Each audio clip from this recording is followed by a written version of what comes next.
হ্যাঁ হ্যাঁ, পছন্দ হবে না কেন? হয়তো সুন্দর ডাগর ডাগর চোখ, টমেটোর মতো লাল টুকটুকি গাল,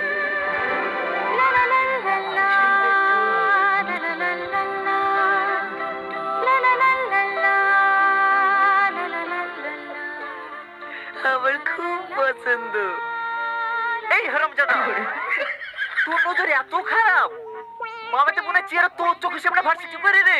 ভালো আছি, একবার ফোনটা তো করতে পারো ভাবি, বাবুকে বাস স্ট্যান্ডে পাঠিয়ে দিত।